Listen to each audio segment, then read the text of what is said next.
Hey, everybody. Welcome to our very special Tuesday edition of our weekly podcast. We discuss all things game audio, from creative ideas, latest techniques, project experiences, to audio secrets. Here's where you find in-depth coverage and opinions related to game audio. It's just Vince and me. And the reason it's just Vince and me is because yesterday was Monday, and I thought today was Monday, and it didn't dawn on me until I was texting Mike to go, "Hey, Mike Shapiro, you going to be on the show?" And he's like, "On Tuesday?" Whoops. Hey, it's the beginning of the week. We do a show on the beginning of the week, you know? Thank you very much. I swear to you, it didn't even dawn on me. And I was saying to Vincent, so sorry if I'm repeating this, but it's because, you end up working on projects and they go over the weekend, and next thing you know, on a 3-day weekend, you just end up working anyway. Yeah, and so Monday didn't feel like Monday. It felt like just another work day. Today felt like Monday. Yeah. Anyway, what'd you do on the 3-day weekend?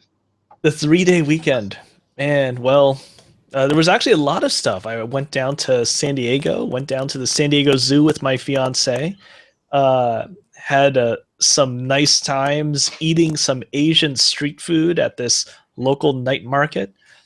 And then I actually did go basically right back to work on Monday doing my side gigs. So... I saw the pictures of the food affair, and I saw what was that ice cream that guy was doing where he scrapes it into these circles? Oh, yeah. I don't even know what to call them. These little swirly sticks.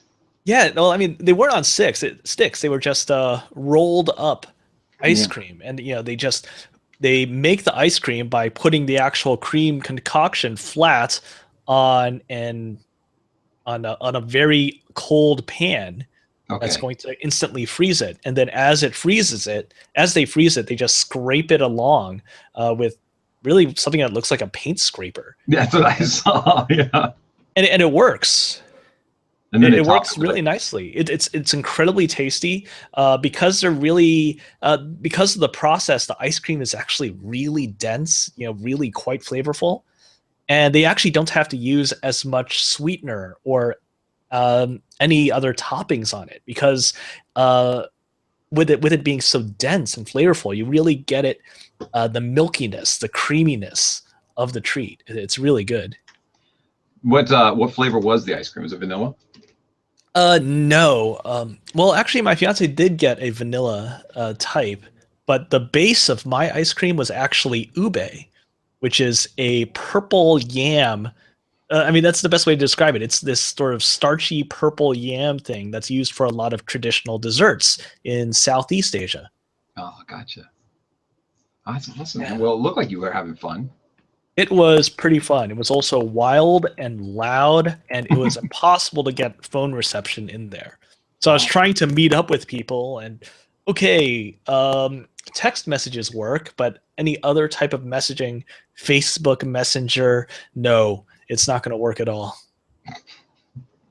Well, I'm glad that we're doing the show anyway. Oddly, that it's a Tuesday. It's a real weird thing, because we had a contest last week and we need to announce the winner. And it's unfair, A, to make them wait 2 weeks, and B, to not tell them they're waiting 2 weeks because I forgot to announce yesterday that there won't be a show because it's a holiday. So I messed it all up. So I have some D&D dice because we have quite a few people who have applied for this. So let me roll this die and I'll figure out who's the winner is. You ready? Oh, that'll work. Nice. All right, here we go. Hold on. The die has rolled. Ooh. Hold on here. The winner is Donald O'Donoghue. Congratulations. He's won. What is it we're giving away? It's vocal synth, right? Yeah. I was, all I could see was vocalize me, and I was like, vocal synth. As you can tell, I am really out of it. This is terrible hosting. You're supposed to clear your head and be prepared and go over your notes, but I literally run right up to showtime, hit play, and start going. So congratulations, Donald O'Donoghue, for vocal synth, and I will get that out to you. Get you the code as soon as I can. It'll probably be in the next day or two at the most. And that is awesome. That is a fun prize. It's one of those things that besides being a useful tool, it is just a fun toy to play with. I mean, I just love messing with those things, vocoders, and I've got my Roland VT3. Vocal synth is a fun toy to play with. Absolutely. And we can't go without saying thank you to iZotope for supporting the show and allowing us to do these giveaways. It's fantastic. And it's been too long for this one. I think we went probably almost the span of 2 months before another giveaway. And we try to do them monthly, so we'll make sure we stay on top of that. Again, congrats. Thank you, iZotope. So Vince, after a long wait, you and I have received our MRefs. Oh man, we're MRef buddies. So we should talk about this. Let me ask you, what was your intention for the MRef? What was the thing that got you interested in getting the speaker? Well, a lot of things that I'm working on the side right now are mobile games. Actually, just to sort of mention it right now, one of them recently came out. Skullgirls Mobile recently came out, or rather, it's in sort of an open beta at the moment. It's doing. I think people like it. People like the idea of a fighting game on your phone, so that's cool. But working on games like that, where either it's going to ship in some version or it's primarily going to be on a phone or tablet device, the idea of a speaker that was going to be that you can monitor just as if you're monitoring your iPad or iPhone was really cool to me. It's a little bit. It's not quite what I expected, though. I remember the initial shots of their speaker prototypes were quite a bit smaller than this. Yeah. Because they were planning on making this is an iPhone speaker in its own iPhone-like enclosure that will plug into your sound card and you can monitor like that.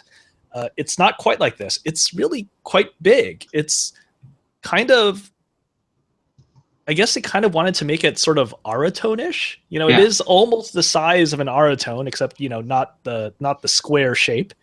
Yeah. But in addition to that, it doesn't quite work exactly as expected. It's not a purely plug-and-play type hardware device. You have to run this VST plugin, and you put it on your master bus in your DAW or whatever VST host you got.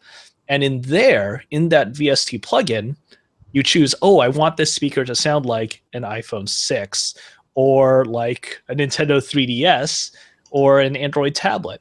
Mm-hmm. You get to choose. Yeah, you do get to choose that. And it's cool to have that functionality, but I got to admit, there was a little bit of me that was disappointed when I saw that you had to use this VST plugin. Because quite honestly, when you plug it in right from the beginning, it doesn't sound quite right to me. Yeah. I'm not sure about it. But once I plugged in iPhone 6, and then I actually grabbed one of my friend's iPhone 6s and put it right next to it and started A/Bing between the two, it sounds like an iPhone 6. It really does. So I'm a little mixed. I had that disappointment at the beginning, and now I'm like, wow, this is actually really cool. Yeah. What do you think? Have you put it through its paces much? Well, a little bit. I got started. First of all, I have to say that the tech support for this product is some of the best I've ever seen. So I ordered 2 of them, and the reason is because I wanted to replace my I was gonna say Auralux, Oratones with them, right? Because Oratones were built to emulate like old what are they called, boom boxes and home stereo units and just inexpensive audio equipment that people were using at the time. And now people aren't really using those, and so they don't really serve a purpose other than to just kind of hold down my speakers. So I the speakers are on top of, right? So I thought, well, what I'll do is I'll get a pair of these, because again, like you, they were advertised as being an iPhone, and I was already sending songs out to the iPhone and then listening to them there. But that doesn't give you a lot of volume when you're doing that. You put on headphones, you're not actually hearing what it sounds like out of the speaker. So you crank up your iPhone and you try to do your best job. But I wanted something that was a little more directional. It was a little more user friendly rather than just like, bouncing a file, sending it up to Dropbox and getting it off of Dropbox onto my phone, where I could just immediately just go, just send to speaker C and let me hear what it sounds like. And that's what I wanted to do. And so I got a pair of these. What I found, though, unfortunately, and by the way, the packaging was really, quite good. They wrapped the heck out of this thing, and you get a speaker, and here's the power supply for it. The power supply's got a little bit of a short cable, which is difficult for me because I'm putting it on top of other speakers, so I've got to go quite a distance to get down there. But luckily, on the back of my table, I have a power strip, a protector strip back there that's got an external. And so I just plug this into the external. It happens to reach. It's very lucky. But for those, on average, I would wish the cord would be a little longer.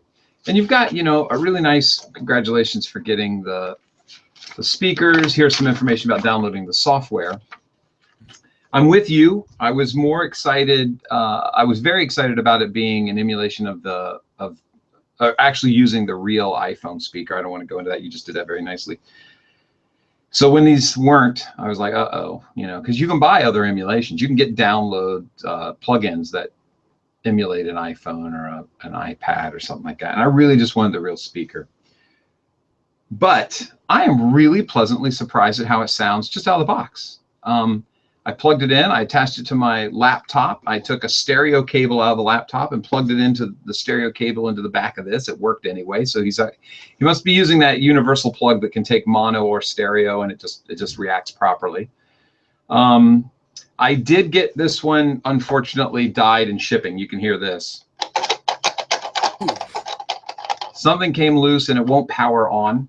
Here's where tech support is amazing there. I opened the box, I discovered that. I tried to power it anyway, just in case it was like the speaker was loose, but not the power supply or something. I don't know what's loose in there. You can't get into it.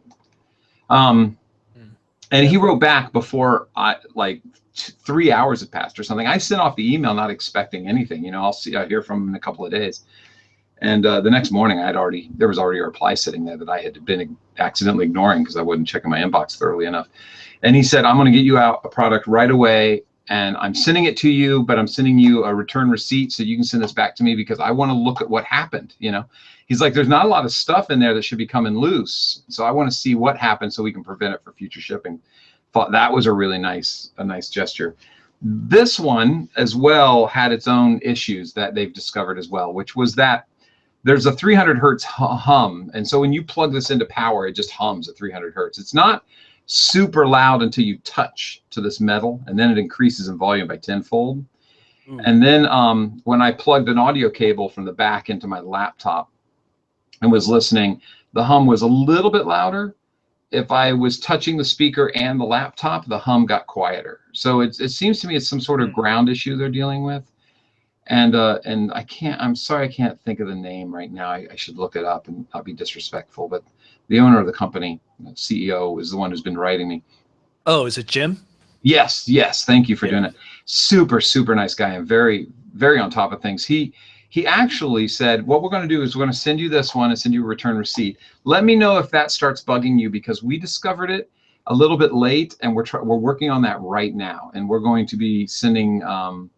We're going to be fixing the issue basically. And then he wrote me. I woke up this morning, found another one from him on his own time. I hadn't even had a chance to respond yet. And he said, you know what? We're going to kind of replace both of them. So it doesn't even matter to me if you think this hum is tolerable right now. We're still going to fix it for you and make it right. It's like, what a fantastic guy. I can live through the hum, to be honest. What I'm more interested in is having a pair so I can hear in stereo and flip between mono and stereo and make sure that I've got phase issues correct for an iPhone emulation. But I thought the sound coming off right out of here, not using an emulator, just plug it right into a laptop, was actually really pretty good. I was wishing it was bus powered because I have my laptop in a remote location and I wanted to just use the speaker, but it wasn't bus powered. So it's like, I can't use the speaker. But really cool. Yeah, I don't really have too many issues with it. Yeah, I wish that it was just a pure hardware plug-and-play solution, but I can't argue with the sound of it. It sounds good. that power cable, I Yeah. really do wish it was a longer power cable. That is a really short power cable, I got to admit. And it's only 2-prong. And, you know, I don't know much about power cables, but I know from audio equipment that, you know, if you get 2-prong equipment, which I've got some vintage equipment that's 2-prong, I need to run it through a ground so that I can get it all leveled out and not shock me. You know, like plugging in an old amplifier and licking your guitar strings is not something I advise people to do. Don't play with your teeth if you're in an old crate amplifier or something. And so since it's got 2 prongs, I wonder if that's just the issue right there. Is it's not grounded. I really don't know. Yeah. Well, who knows? It could be that. I haven't really had any issues with this thing. You know, it was a little bit off-putting at first when I saw that it really isn't made to be user serviced in any ways. You know, if you look at the edges, you can see, okay, this is everything about it is glued together, which is perfectly fine, but it means it's also totally not user serviceable. Yeah, but I wish it had an open back as well. But hey, you know, if Jim is responsive like this, that's cool. You know, I think he understands the way it works with these small, scrappy companies that are trying to do something new. And this is a cool thing. I'm very happy that this thing exists. Yeah, I'm happy it exists for sure. I also understand why you can't open it. If you could open it, you could put batteries in it, right? And then you could just use battery power in a remote location. But it is made of a plastic. And so that plastic could vibrate rather easily if the seal isn't really strong. And if you crank this guy up to 10, he's got some volume, he's got some power. And so if it's for listening and doing a comparison, actually I just took it to 0, didn't I, accidentally? If it was cranked up and you had a loose fitting, it could be vibrating and bugging the crap out of you. And people complain, you know, people complain no matter what. Here's a brilliant thing that he did, and I don't even know if it was accident. Did you notice that to turn it on, you push it down, and to turn it off, you pull it up? Now, instinctively, when I turn something on, like a light switch, I feel like going up is how to turn it on. This is reversed. Huh. Here's what I love about that, is this is setting on top, and they will be setting on top of my other speakers. And when I reach back there and I want to turn it off, I can just reach back and do this. And I don't really move the speaker or anything. Now, of course, when I turn it on, you know, some people are going to say, hey, Kyle, you still got to turn it on. There's just something very convenient about, instead of turning it off to push it down, it's just easier at the end of the day when I just do this and flip it up and then walk away. I like that. Yeah, I'm just realizing it right now, because this is actually the first time that I've unplugged it since I've been playing with it since the middle of last week. But yeah, I think that's a really good point. I've actually been messing around with putting it in different locations, just because, you know, one of the interesting things about a phone is that, you know, I've got my phone here. Sometimes you hold your phone like this, right? And have you ever done the thing where you put your hand there and you try to cup the speaker? Do it all the time. Yeah, and then sometimes you'll actually put your phone right on the tabletop. Yeah. You know, it's going to have a slightly different sound there. You want to put it out in free space, you know, holding it with one hand like that. Yeah. And I was messing around with the position of this speaker as well. Like, should I put it on top of my speakers, or should I actually put it relatively close to me on the tabletop? And actually, lately, that's exactly what I've been doing. I've been putting this right next to my keyboard. Oh, that's smart. About the right distance that I would also monitor for my iPhone. And actually, whether it's on top of the tabletop or not, it actually sounds pretty good. It's very, very close. It's really surprising how close this thing sounds to an iPhone 6. It's uncanny. Great point. I should get this closer, shouldn't I? This is definitely a near field monitor, and I've got it too far away if I've got it up there. I probably got it 4 feet away from me. That's too much. Hey, do you know what this means on the bottom where it says, mine says they each say Saturn, but they have a number as well. This one's 34. The other one I think is 30. What number did you get? Oh, I actually got 33. Aw, look at us. I'm guessing that's a serial number. Okay, we got some buddies of speakers here. Yeah, I'm not sure about the Saturn. I guess that's one of their internal names for this particular model of speaker. Yeah, that's pretty cool. I'm really interested in what they do in the future. Yeah, maybe they'll put another speaker out there that will perhaps maybe it will be sort of a stereo version of this in a single enclosure. Yeah. Or stereo is an interesting thing. Just to sort of segue a bit, because for a long time, all of these phones and tablets and whatnot, they're using mono speakers. But everyone is rumoring that the new iPhone is going to have a stereo speaker. And we're not going to find out until about 24 hours from now, because Apple's got their presentation happening in San Francisco tomorrow. 10 a.m. Right? Yeah, it's going to be happening in the morning. I am super interested in it. I'm wondering what they're going to do, because even though I'm not an iPhone user, I'm barely an Apple user, quite honestly. But they set so many things for so many other companies out there. There's all these rumors about, oh man, is it going to be waterproof?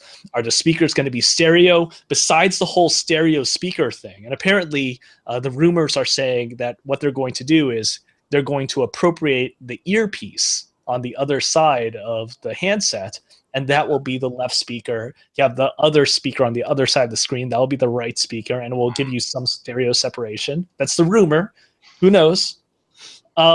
Besides that, the other big audio rumor, and the one that's got a lot of people up in arms, is the whole thing with the phone jack. Are we still going to see that?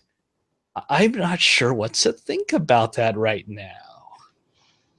I mean, I plug in headphones into my Android, and I'll listen to that. When I'm running, I'll typically use my Bluetooth headset. But that's for when I'm running. I'm running. I'm not listening to music or anything. Right. I wonder how people are going to respond to this. I mean, how about you? Do you listen to a lot of stuff on your iPhone? I imagine that you do. Well, I learned a lesson on the side note that I was doing a mix, and I was taking my iPhone and plugging it in my car instead of burning a CD to hear the mix in the car. And the iPhone was producing, even as a flat response, was producing so much bass that I screwed up the mix, because I came back in and started messing with the mic on the bass end because it sounded so loud in the car. And then when I finally just accidentally burned a CD and played it in the car, I was like, oh, it sounds, now there's no bass at all. And it dawned on me that I should have been burning a CD rather than playing it through the line-in jack of the iPhone. To answer your question, I really don't. I can't think of a ton. I'll watch YouTube videos or something, but other than that, I don't listen to music on my iPhone at all. No, I can't say at all, but extremely rarely. I can't remember the last time I did. Oh, no, I take that back. Going to bed at night. Yes, exactly. That's what I do a lot of. I didn't used to do that. Honestly, when I was single, I didn't. And then, hey, now that I had a girlfriend and my fiance, and we're doing stuff, and now, okay, someone's on the TV, someone is talking with someone else on the phone, time for headphones. Yeah. So that's what I'll do. And I imagine that there are a lot of people in that situation as well. Yeah. Yeah. Yes. Matt Ewan says he as well listens at night, sleepy time. Yeah. Thanks, Matt, for joining us out here at our Lonely Tuesday show. It's like we're all on an island together. Hey guys, what's going on? Kyle forgot that Monday was yesterday. Thought today. I swear to you, I thought it was Monday until Mike Shapiro goes, a Tuesday show? And I was, oh my God, I can't believe I'm such an idiot. Here's the thing. You should have just owned it. Instead of announcing it at the beginning, you should have owned it and said, hey, we were announcing that Alex, we're going to experiment with some new times. La la la la la. Oh, well. You know what? There would have been a great opportunity to do that. But the time slot is what's killing Alex, not the day. Yeah, I don't know why he can't be up at 3 a.m. and just be on the show. I mean, it's not asking too much. Oh man, he should do it. He should do it. I used to do that when I was in elementary school. I would wake up at 3 a.m. What? Because that is when I wanted to do my homework. I was very much an early riser. I had no problem. 3 a.m., wake up, do work. Wow. And then I'll, because I just wanted to play all the way up until 10, 11 o'clock at night. And then wake up at 3 a.m. You're not getting any sleep in elementary. No, I didn't. I didn't. And that's the way my body works. I am a very, very light sleeper. Yeah. Yeah, me too. Me too. Yeah. As a matter of fact, my wife, I haven't been sleeping well lately, so my wife kindly has been sleeping in the guest room. But I think mostly because I think I figured out how to stay asleep. I just keep waking up at really crappy hours, and I go to bed late, like you were just mentioning. Now I'm stuck at 4:30, 5 o'clock. I get up every time. I can't help myself. It's just some noise I hear in the house or something. But what I did is I started turning on the fan, and that's a great thing for sleeping. If you want to, you don't have to point it at yourself, but just having that constant white noise really helps me stay asleep. But now it's freezing my wife out, so she's like, forget you. I'm going into a much more comfortable, because the good bed is in the guest room anyway, so she's making out. I see. On that side note, but anyway, so about MRef, well done. Tech support's fantastic. It sounds good anyway, even if you don't run the emulations. I haven't run an emulation yet, but Vince is saying the emulations are really good. Love the rubber footers. Those are good separation if you're going to put it on your desk and not have too much vibration transfer through. Love the Saturn. That's awesome. Oh, the last thing I will say is that I did think it was important to bring up. Yeah, MRef is there's a lot of volume change between 0 and 12 o'clock. If that's a comparison, 0 to 12, it should be more like, what is that? 6:30 to 12 o'clock. There's a lot of volume jump. There's about half as much volume jump from 12 o'clock to 9 o'clock, or 3 o'clock, excuse me. And then I'm not noticing anything from 3 o'clock to 6 o'clock on this unit. So like you were saying, you hang out at noon and just pretty much stay there. I think that's where I'm pretty much finding myself at as well. Now, I'm not saying that that's a bad thing that you're not hearing a lot. It just means that all the work has been done already 3/4 of the way through the knob, but that for some reason that last quarter is not quite given much of a volume change. That's all right. I'm perfectly cool with that. I mean, there's plenty of other pieces of audio gear, some that are even more expensive than this, where the amount of work that's done on that pot is just so nonlinear. But, so maybe I'm just used to it, and I feel like it's okay. It's totally cool. I guess if they did want to make an upgraded version of this, besides that whole thing about being like a full hardware plug and play solution, which I think would be awesome, and I would gladly pay more for that as well. Yeah, me too. Besides that, having it be notched. I love notched knobs. Yeah. Just so you could like really quickly just go to the individual detents and boom, there you are. And it won't move. Yes, it's recallable, and it won't move around a lot while you're testing things out. I'm a big fan of those detents on the knobs. And now he can get really mad at me because one other thing I would suggest is the silver volume knob kind of goes into the case a little bit, and when I'm turning it, it rubs at weird places. Sometimes it rubs, sometimes it doesn't. Depends on, because the knob has some give to it, and the hole that the knob has been, the hole that has been burrowed out that the knob is within, they scrape. The metal will scrape against the plastic on occasion. And my suggestion would just make that just the slightest bit wider, because he's really close. When I push the knob back and forth, there's not a lot of give. He's really close to perfecting that. Is that dumb or not? That's just me. But those kind of things bug me. It's not something I would mark any kind of negative against this product for. But I have one of these mice, this rollerball Kensington thing, and this guy rubs too. Can you hear that? Oh, really? Huh? Yeah, I can. That drives me. Actually, I'm surprised that that's rubbing that much. That's my second one, and they both rub. And it drives me crazy. Wow, you would say it really rubs you the wrong way. OMG. I got to hang up. That is. We got half a show still. Come on. No, I can't take any more of that. Dad jokes. Dad jokes. I'm trying to make up for this. Yeah, you're kind of off your game because it's the Tuesday edition here. You're gonna do my horrible segues and dad jokes. Okay, I'm with you now. I'm with you. I'm back. Anyway, so that drives me crazy. I actually bought 2 of these Kensingtons because the first one, the knob would rub and it jumps. Hmm. And then I bought a second one. It did the same thing. And somebody told me that you have to you have to wear it in. It's kind of like they all start like that. You just got to keep using them. What I want is to be able to spin it and just it keeps going. You know, I really do want to do that because when I deal with a mix, it's got, you know, 100 tracks. I want to go and get to the bottom, not scrape, and get to the bottom. Drive me nuts. I love those actually. My mouse is actually this Logitech MX, and there's a little button on the side. When I push it in, it's the normal notchy mouse wheel, and when I push it out, it just freely spins for something like 7 or 8 seconds. That's great. And it's great. Yeah, that's great. I end up using. I have this here because every studio you go into has these, so you got to get used to it. But if I had my druthers, I would just take and I should do this, take one of those Apple flat mice, whatever the trackpad. The Magic Mouse? Oh no, the one that's actually a trackpad. Yeah, the flat thing. Okay.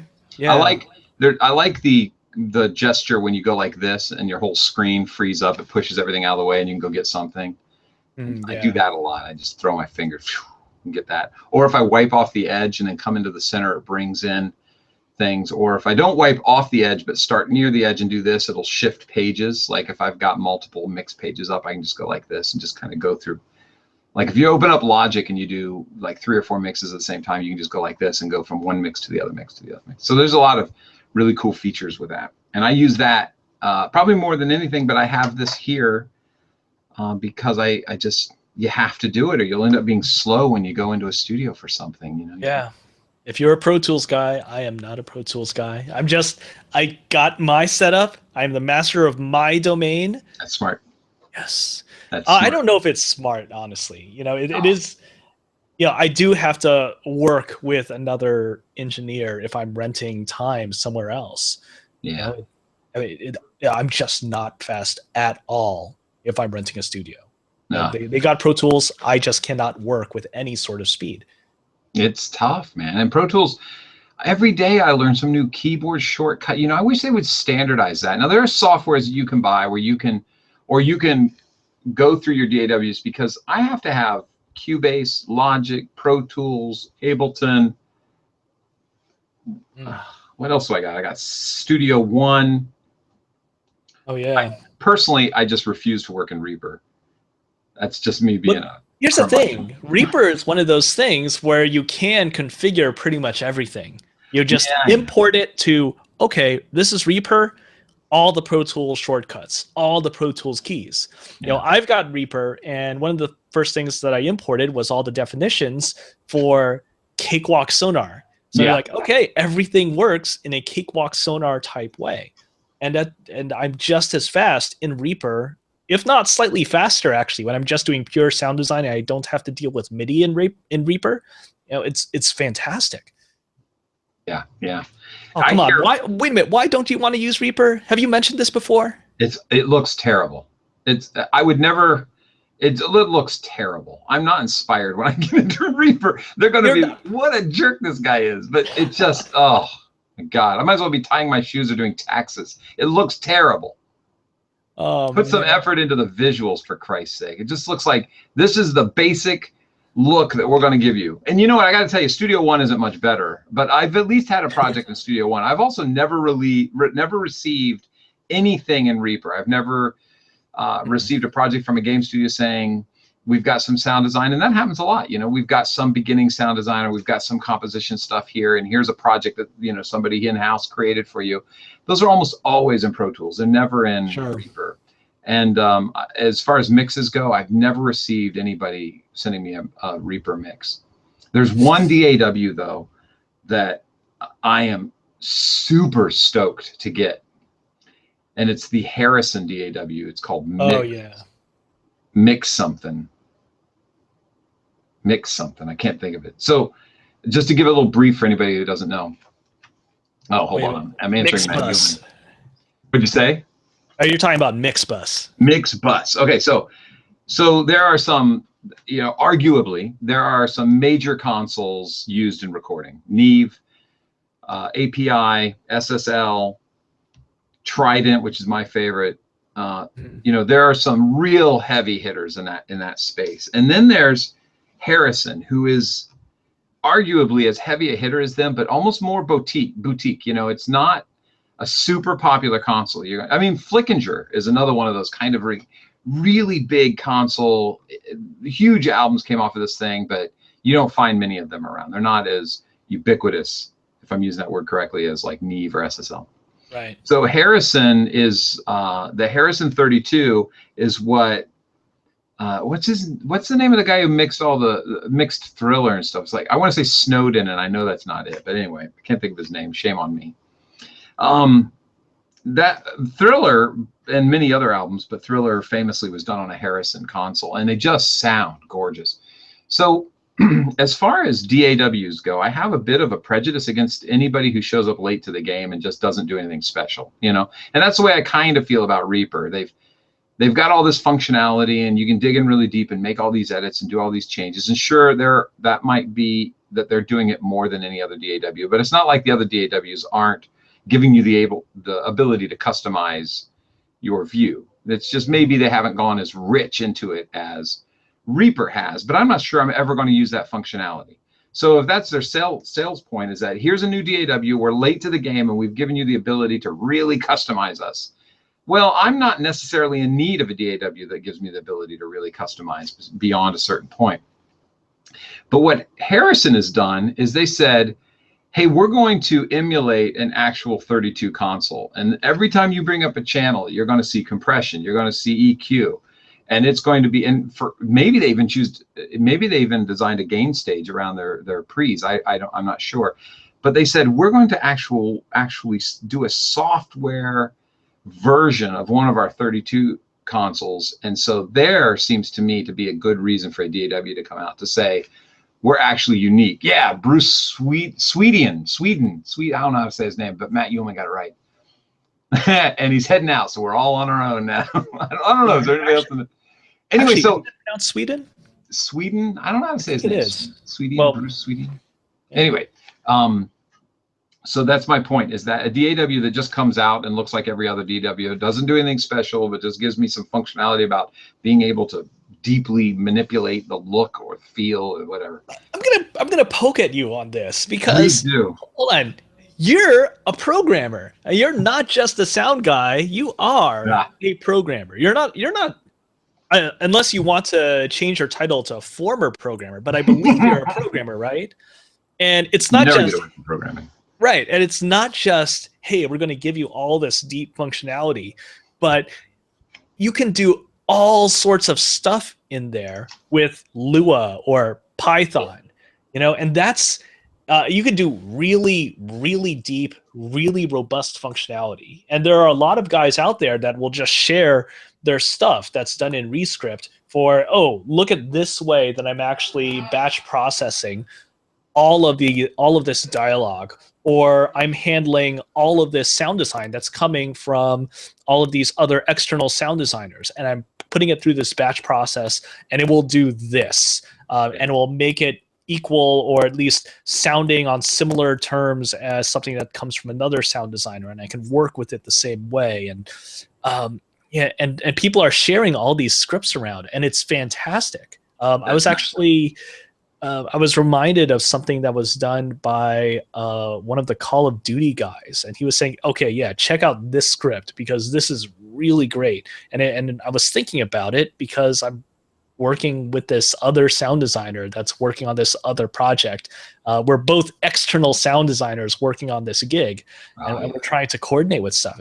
And it's like, okay, this seems like a really cool thing. So just going through and seeing what people are sharing, it's fantastic times that.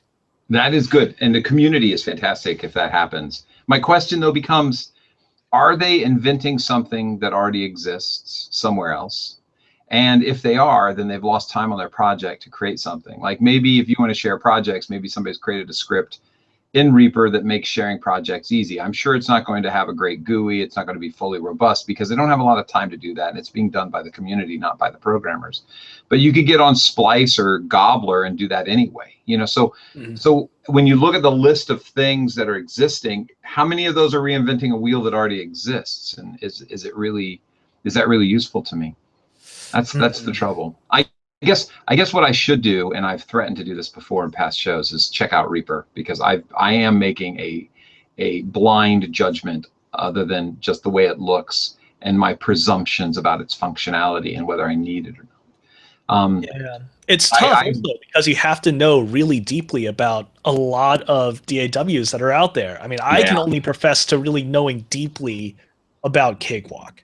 And I also know a little bit about Digital Performer and Cubase since I kind of started out with that, but that was more than 10 years ago. Yeah. So I know that some of the stuff that's awesome in Reaper, it's a huge step forward from the type of scripting functionality that was there in Cakewalk. Yeah. But and it takes time to just be aware of all the stuff that's out there. It brings me to a question: is why doesn't a DAW take advantage of the true need that's out there? Are they really that out of touch or that kind of self-obsessed with their own list of features that they're missing what people need? For instance, one of the reasons I still think that Cubase/Sonar, or sorry, Cakewalk/Sonar is tops, even though I'm not on a PC and I have a lot of respect for it, is because you can do the simplest thing, which is to add a text note to a keyboard on the MIDI view.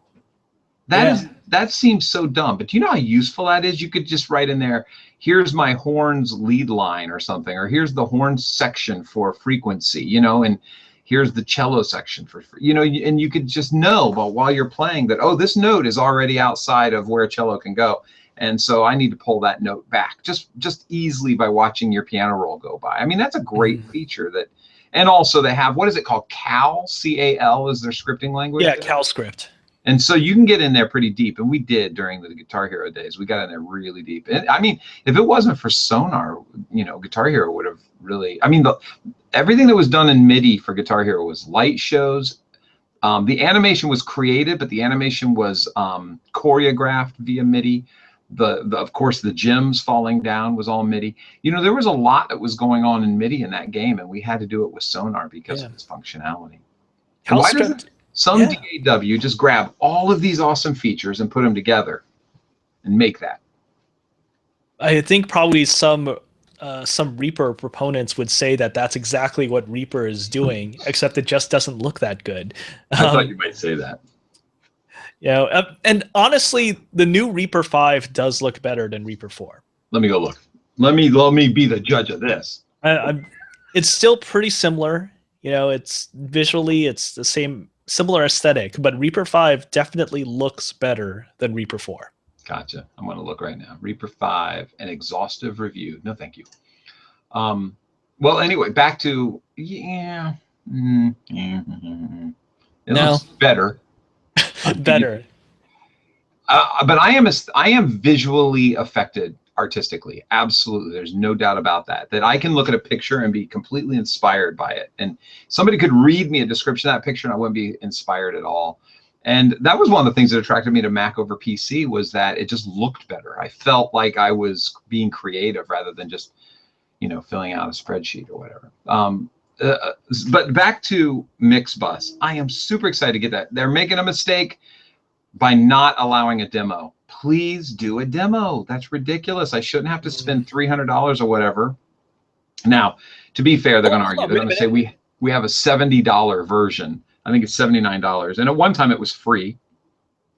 That was their demo, but then they canceled that. Now I got to pay at least $75 or some dollars just to try it out. And then I don't get the full functionality, so I don't get to know what it's like for the $300 version.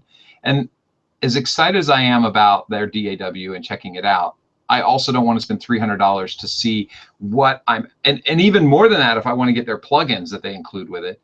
You know, that, gosh darn it, I want a demo, full featured, 30 days. Let me try it out, because I think it's a wise thing to do as well, because you know, Harrison is entering this game pretty late. I think it's been out for a year or so now, maybe less than a year. But you can name off how many DAWs have been out a year ago. You know, almost all of them have been out. So Harrison might be the latest entry. Maybe Studio One is younger than them, but you're coming really late to the game to not offer a demo and try to convince people that, you know, they need to get your DAW. Okay, hold on a moment. Hold on just a moment, Are you because writing them? it Are you saying? looks, no, I'm just saying it looks like they do have a demo. What? They didn't And have it last week? hold on, it says, yeah, get a fully functional copy of 32C, because they have demos of both plain Mixbus, which is the $75 version you mentioned, and Yeah. also Mixbus 32C, which is their digital version of a 32 series console. Right. Fully functional copy. Demo will occasionally insert low-level noise, What the but heck am I talking about? otherwise fully functional copy. I Purchase the stand license. corrected because I did not see this when I was looking as recently as last week. I I even think you're talked right. to. No, I think you're right. Even I remember you mentioning it. I looked on the website, and I don't remember seeing any sign of a demo. Huh. So I was going to I say because I talked to some people, some friends about it. You, Matt Brownlee, and some other people, and they were all of us agreed that we weren't finding a demo. well, you know what? I think we know what happened. I think someone must have been watching last week's show and they decided, okay, let's break out the whip and let's get these programmers working on this thing. And we now have a demo. Did we mention it last week? Am I that addicted to this thing that I'm still talking about it? Yeah. It was either last week or the week before. I'm so sorry to repeat myself. Anyway, I'm No, super it's excited. okay because, hey, we found out that Game Audio Hours efficacy has spread to the people at Harrison, and they have made a demo. Whether we actually did that or not, we will gladly take the credit. We will gladly take the credit. The power of the GA. Yes. I'm signing up right now. Can you hear my fingers? It's like, ding, Oh ding, ding, man. ding. Get me this. Yeah. Get me this. Cool. Subtotal $0. I like how they have update the coupon. It's $0, but you can still enter a coupon. Man, maybe they'll give you some money when you check out. That would be just terrible. That'd be great. All right, complete the order. The order is completed. There's my order ID. I am so excited, dude. If this sounds great, and you know how I feel about software, it's like a snapshot of settings. Depending upon how much you want to spend time evaluating the software you're emulating, depending on how much time you want to spend paying your programmer or programmers to get every little nuanced snapshotted into your software. It depends upon how much detail is going to be in that software and also increases the price of the software. So if you want to release a VST that is competitive, it's not going to have the granularity that the hardware is going to have as you turn the knob. And one thing I've noticed is when you get up into the high ranges of something where it starts to distort analog, it starts to distort in a bad way, those softwares typically. I am really excited to dig into Harrison's Mixbus 32C because that's their programmers building their DAW of their software. They have no reason to cut corners, you know? So I'm really excited to hear what it sounds like when it's pushed on the channels. Man, so that means you're going to give us a full report next week, right? If I can find the time, I'll do it. I'll have to, you know, I mean, to really give a DAW its paces, you have to record some tracks. You got to like put a song in there. You really got to give us some guitar, some drums, some bass, some strings, you know, horns. You got to really push it to find out what it's doing. And then you've got to not only record, you've then got to turn around and mix this thing and do some parallel compression and parallel distortion just so you can hear what it's capable of. Yeah. I wouldn't say next week, but within a month, I'll be able to give you my findings. Yeah, that's true. I mean, if it was any other DAW, yeah, testing functionality, you know, that's the big thing. But that's really not what it is about this. This is the sound of this software more than anything. And yeah, how those things stack up. You know, I've got all my stuff that's happening in 40 tracks.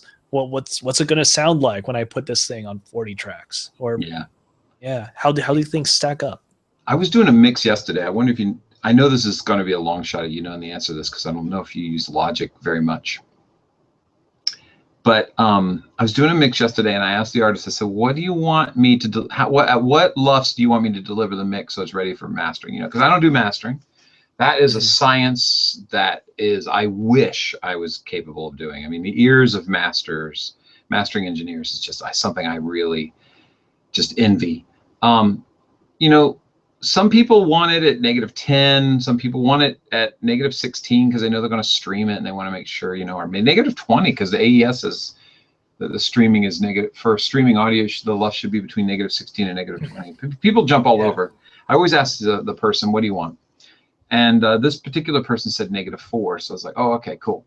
So I'm listening to my mix. I also get the project. I don't get stems. I just say, send me your project. I've got pretty much all the plugins, and if not, it's a good excuse to go get some more, you know, if I'm missing some of the plugins. I find UAD to be an issue because I don't own anything UAD. I own UA. I don't own UAD.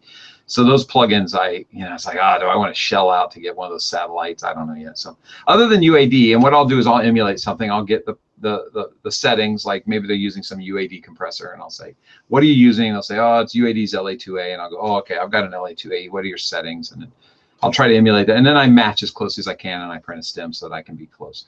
That's how I handle that. But the point I'm trying to make is I exported I'm listening to the project after I've mixed it, and he writes, this happens a lot, especially with dance music, which is what this is. It's very loud. It is very loud. It is at the max volume that you can push out, and that is very difficult for mixing because I want to get it down to the volume level that it should be at from where I can work. But then you start to lose some of that punch, you know, or you start to lose some of that beat. Something gets lost as you start pulling things down. And even though I turn up my speakers to, I've got them set that when they're at full noon, I'm at that dose level that I can mix for 8-10 hours without getting tired. I get it up to 12 o'clock, so I'm at that dose level. And right off the bat, I got to turn it down a quarter of the way for this guy's music, which is beautiful. And I've been doing mixes for him, and I love the work. Don't get me wrong, but dance people, he's one of them included, really push their mix up super loud, and so you got to kind of bring it down. But then you're afraid you're going to lose the punch. So what I did this time is the last time I kept it at noon and I brought everything down. This time I kept it at a quarter at 9 o'clock. And let it live at the volume in which he had put everything out. And you know, meters are peaking and turning red all over the place. The master is just slammed at red. I do my mix. I always send revisions, and this last one was my third revision, and he wanted a few changes, and that's when he told me export it at -4. So here's what happened in Logic. Is when I'm listening on my speakers, it is loud as hell, and so I have to turn it down. And when I do the bounce was showing up in RX, because I always take everything into RX to do a little cleanup at the end. It was showing at RX to be at -16 LUFS. Oh, so I went back. I know. So I went back into my settings for the bounce to see if I had set something that had like a normalization or was drawing things down. I listened to it, and it's quieter than if I play it in the DAW. So here's what I want to know is why when I play something in Logic, it's super loud. When I bounce it out of Logic, and I've made no adjustments to the master fader, I've got nothing going on that's affecting the volume, why is it automatically bouncing a quieter version? I don't understand what's going on there. Wow. I don't know. I wish I could tell you. I'm not a Logic guy. Yeah. I know other people have told me that too, but wow, I can't believe I'm actually doing this. But yeah, I really don't know. I found that Cakewalk Sonar has been pretty consistent for me. I can see what's going on. And yes, if I print something too loud, I will get something too loud. Yeah, so exactly. I'm not sure what's up with this. It's freaking me out, right? Because I wanted to hit -4 for him. And so I can't. Because when I bounce it out of Logic, it's -16 LUFS. And then because I don't know what's causing it, I don't know how to turn it off and then set my own standard. So I took the bounce and I hit the space bar so it would just play. I didn't open it in QuickTime or anything. And I have my volume set at 9 o'clock, and I heard it playing. And then I brought up Logic because it was still up. I switched to Logic, hit play, and it's blasting. It's twice as loud, if not maybe a little bit louder. I couldn't figure it out to save my life. Why? And here's somebody writing in Gear Sluts, when I bounce tracks in Logic, why is it always so quiet? That is frustrating, because I want it to be a one-to-one relationship. I want to know what my structure is, my gain, and I want to send it out at that gain structure. I don't want them messing with it at all. That seems like a tough one. Yeah, all right. Maybe I thought you might know, but I knew it was a shot in the dark. I didn't know how often you use Logic. It's been years for me. Like, Logic ties in also to your core audio. Like if you want to change what speakers you're going to send your Sonar stuff out of, you would do that within probably the preferences of Sonar, right? Yes. In Logic, you have to go down to those OS's audio MIDI setup and select a different set of speakers, and it'll send it out through there, or a different audio interface. I'm not describing that very well. If you wanted to change audio interfaces that Sonar was going to use, you would set that up in Sonar. In Logic, you set it up in the operating system. So I have a feeling by doing that something is getting in the way, some sort of limiter or some sort of volume adjustment that I have made is affecting the bounce. Maybe. Over in the chat, AKA is saying, hey, did you ever try printing a mix to a new track within that project? Oh, that's interesting. Not on purpose. I did it on the side. I did a bounce and I did it wrong. And the next thing I know, the track showed up in the DAW, and it was quieter than if I muted that track and then played the original. Wow. Wow, I didn't know other people jumped in there. Once Matt Juhlman jumped off, I was like, oh. But we got Sean Lavelle. We got AKA. Yeah. Thanks, guys. Yeah. Oh, I know what's going on. I think I don't see them now. Yeah, so that's driving me crazy. I don't know what's going on there. Yeah.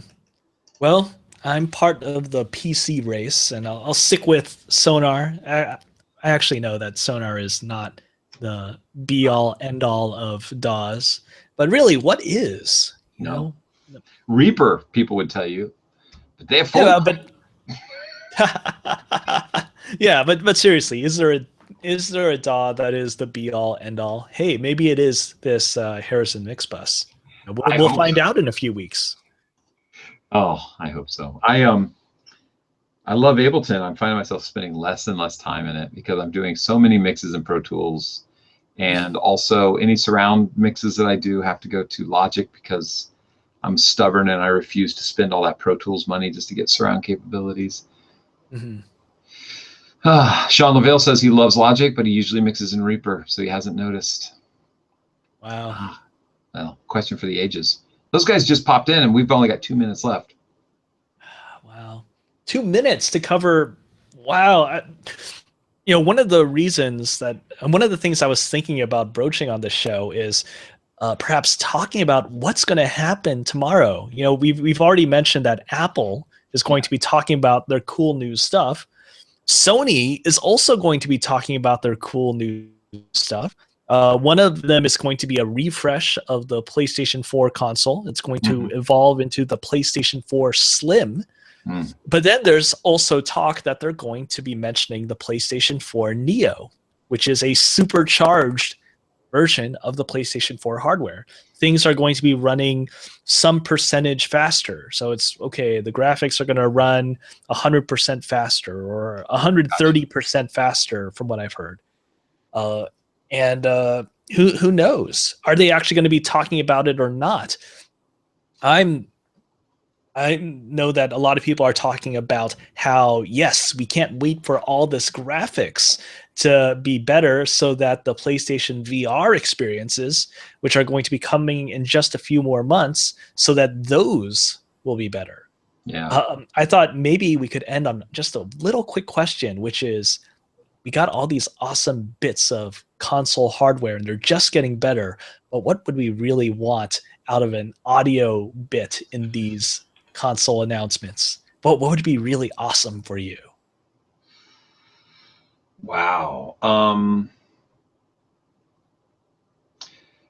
my gosh. The first thing that comes to mind for me is an old school idea of audio cards, and that is to include, back in the days of General MIDI and when they started doing sampled stuff, is to include a really respectable library that games could tap into to generate audio on the fly.